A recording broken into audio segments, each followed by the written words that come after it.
এখন রেস্টুরেন্টে খাবারের যে রকমের দাম, আবার দামের তুলনায় খাবারের পরিমাণ খুবই কম থাকে, যে কারণে আমরা প্রায় বাসাতেই সব খাবার তৈরি করে ফেলি। আর আমি সব কিছুই তৈরি করতে পারি। তো এই তো আজকে তৈরি করে ফেললাম চাপ মশলা আর হচ্ছে নান রুটি। তো আসসালামু আলাইকুম গাইস, কেমন আছেন সবাই? আশা করছি সবাই অনেক ভালো আছেন। আলহামদুলিল্লাহ, আপনাদের দোয়ায় আমরা অনেক ভালো আছি। আর এই তো চলে আসলাম রান্নাবান্না নিয়ে। তো আপনাদের আজকে একটা নতুন রেসিপি দেখানোর জন্য। তো আজকে আমি তৈরি করছি চাপ মশলা। এই তো প্রথমে আদা রসুন, তারপরে হচ্ছে টমেটো সস, জিরা, লেবু, টক দই, তারপরে মানে ঘরোয়া পদ্ধতিতে যেসব মশলাগুলো থাকে সেই সব মশলাগুলো দিয়েই কিন্তু তৈরি করা হয়ে যায়। শুধু সামান্য পরিমাণে টক দই আর হচ্ছে আপনার গুঁড়া দুধ, আর এই তো এবার দিয়ে দিচ্ছি সয়া সস। তো এগুলো দিয়ে দিলেই কিন্তু হয়ে যায়। বাইরের এমন কোনো মশলা আমরা ব্যবহার করি না। এবার দিয়ে দিচ্ছি একটু ভিনেগার আর কি, তাহলে মাংসটা মাখিয়ে রাখার জন্য, এত কিছু ম্যারিনেট করে রাখার জন্য আর কি। তারপরে দিয়ে দিলাম একটু সরিষার তেল। তো আপনারা এমনিতে যারা রোস্ট বানান তারাও তো জানেন যে এভাবে মাখা দিতে হয়, কিন্তু চাপ মশলার জন্য একটু বেশি মশলা লাগে। তারপরে মশলাগুলো সব দেওয়া হয়ে গেলে একসাথে এভাবে মিশিয়ে নিতে হবে। হ্যাঁ, একদম ভালোভাবে মিশিয়ে নিতে হবে যেন সবটা একসাথে মিশে যায়, কোনো গুটি না থাকে। তারপরে এই তো এবার দিয়ে দেবো মাংস। আসলে আমরা প্রতিবারই করি কি, গোটা গোটা মাংস রেখে দিই, পরে ভাজার পরে কেটে মশলায় নাড়ি। কিন্তু এবার আমি করেছি কি, মাংসগুলো আগে থেকেই ছোট ছোট করে কেটে নিয়েছি, যেন পরে কাটার আর ঝামেলা না হয়, আবার ভাজাটাও সুন্দর হবে। একদম ভিতরে সব কিছু সুন্দরভাবে ঢুকে গেছিলো। আর এই তো আমার মাংস দেওয়া হয়ে গেছে। তারপরে এত ভালোভাবে মেশাতে হবে যেন একটা মাংস ফাঁকা না থাকে মশলা থেকে। সব মাংসগুলো একদম ভালোভাবে মিশাইতে হবে। আর এই তো মেশানোর পরে এভাবে সুন্দর করে এবার রেখে দিবেন ঘন্টা খানিকের জন্যে।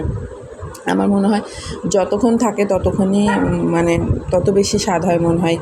তো এবার আমি ওইদিকে মাংসটা রেখে দিলাম ফ্রিজে, আর এদিকে ময়দাটা মাখাচ্ছি আর কি। ময়দা, তারপরে এখানে নিয়ে নিব একটু এই তো গুঁড়া দুধ, লবণ, সামান্য পরিমাণে চিনি, তারপরে হচ্ছে এটা কিন্তু গরম পানি দিয়ে সানা লাগবে। এই তো দিয়ে দিলাম এবার একটু ইস্ট, এবার দিয়ে দিলাম একটু সয়াবিন তেল আর কি। তারপরে আটাটা একটু সুন্দরভাবে নাড়াচাড়া করে নিতে হবে, আর দেখতে হবে যে হাতে দলা বাঁধছে কি না, তাহলে বুঝতে হবে যে হচ্ছে মানে আপনারা কারোয়া করে দেখবেন, যদি হাতে একটু দলা বাঁধে তাহলে আপনারা বুঝবেন যে আটাটা সুন্দর হয়েছে। এবার এই তো একটু হালকা গরম, উষ্ণ গরম আর কি, উষ্ণ গরম দুধ দিয়ে আটাটা সুন্দরভাবে মুথে নিব।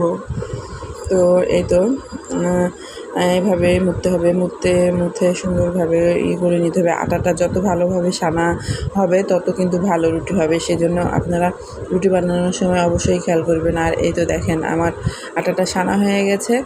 আর উপরে এবার আমি এভাবে তেল লাগিয়ে এবার রেখে দিতে হবে আবারও আধা ঘন্টা কি 1 ঘন্টার মতো। এবার আমি আটাটা কিন্তু রেখে দিয়েছি ফ্রিজে, একটা মুখ বন্ধ করে কিংবা কিছু দিয়ে ঢেকে কিংবা পলিথিন দিয়ে মুখটা বেঁধে ফ্রিজে রাখতে হবে। তারপরে চলে আসলাম চুলার পাশে। আর এই তো চুলার পাশে এসে মাংসটা ভাজার পালা। মাংস ভাজাভাজি শুরু করে দিয়েছি। আর দেখেন ভাজাটা কত সুন্দর কালার হয়েছে। আমি কিন্তু ভাজা থেকে খাওয়া শুরু করেছিলাম। আর ময়দাটা দেখেন, ময়দাটাও অনেক সুন্দরভাবে ফুলেছে আর একদম সফট হয়েছে। আর এদিকে আমার মাংস ভাজাভাজি হয়ে গেছে। এবার এই তো মাংস রান্নার পালা। তো এখানে রান্নার আসলে টপ সিক্রেট কিছুই নাই, পেঁয়াজ একটু বেশি পরিমাণে দিতে হবে, যদিও ওটার মশলা দিয়ে তো রুটি খাওয়া, দিয়ে একটু ভাজাভাজি করে একটু মানে পেঁয়াজটা হালকা একটু লাল হওয়া শুরু হবে, তখনই ওই তো মাংস ভাজার পরে অবশিষ্ট মশলাগুলো তার মধ্যে দিয়ে দিতে হবে। আর কাঁচামরিচ দিয়ে দিয়েছে আমি, কারণ যদি ঝাল না হয় তাহলে কিন্তু সেটা খেতে ভালো লাগে না। আর কাঁচামরিচ দেওয়ার পরে আমি এখন একটু দিয়ে দেবো এক্সট্রা মশলা। আমি কিন্তু কখনো এক্সট্রা মশলা দিই না, আপনাদেরও যদি ওই মাংসের মশলাটা বেশি থাকে তাহলে দেওয়ার প্রয়োজন নয়। আমি সামান্য পরিমাণ আদা আর একটু খালি রসুন দিয়ে দিব। আর তারপরে এই তো এইভাবে একটু নাড়তে থাকবেন, একটু ভাজা মশলা করবেন। হ্যাঁ, তাহলে একটু পানি কম দেওয়ার চেষ্টা করবেন আর মশলাটা বেশি ভাজার চেষ্টা করবেন। তারপরে টমেটো সস আমার এতটুকুই ছিল, এই তো সসটা দিয়ে দিলাম। আর হচ্ছে টমেটো সস যত দিবেন তত বেশি স্বাদ হবে, কারণ টক ঝাল মিষ্টিতেই মনে হয় যে হচ্ছে ভালো হয় আর কি। তো টমেটো সসটা দেওয়ার পরে এভাবে নাড়াচাড়া করে নিতে হবে। মশলা ভাজা ভাজা হয়ে গেলে এ তো মাংসগুলো ঢেলে একটু ভালোভাবে পানি ছাড়াই কিন্তু সুন্দরভাবে নাড়াচাড়া করে একটু ভাজা ভাজা করে নিতে হবে। তাহলেই হয়ে যাবে আর কি আমাদের আজকে চিকেন চাপ মশালা দেখে বুঝতে পারছেন অবশ্যই যে কেমনটা হতে পারে। সত্যি অসাধারণ হয়েছিল, অসাধারণ, রেস্টুরেন্টকেও হার মানাবে, এত সুন্দর হয়েছে। আর এদিকে এই তো আমার রুটিগুলা একদম পাউরুটির মতো ফুলকো একবারে তুলোর মতো হয়েছে। তো আল্লাহ হাফেজ সবাইকে, আজকের মতো আমার এখানেই শেষ।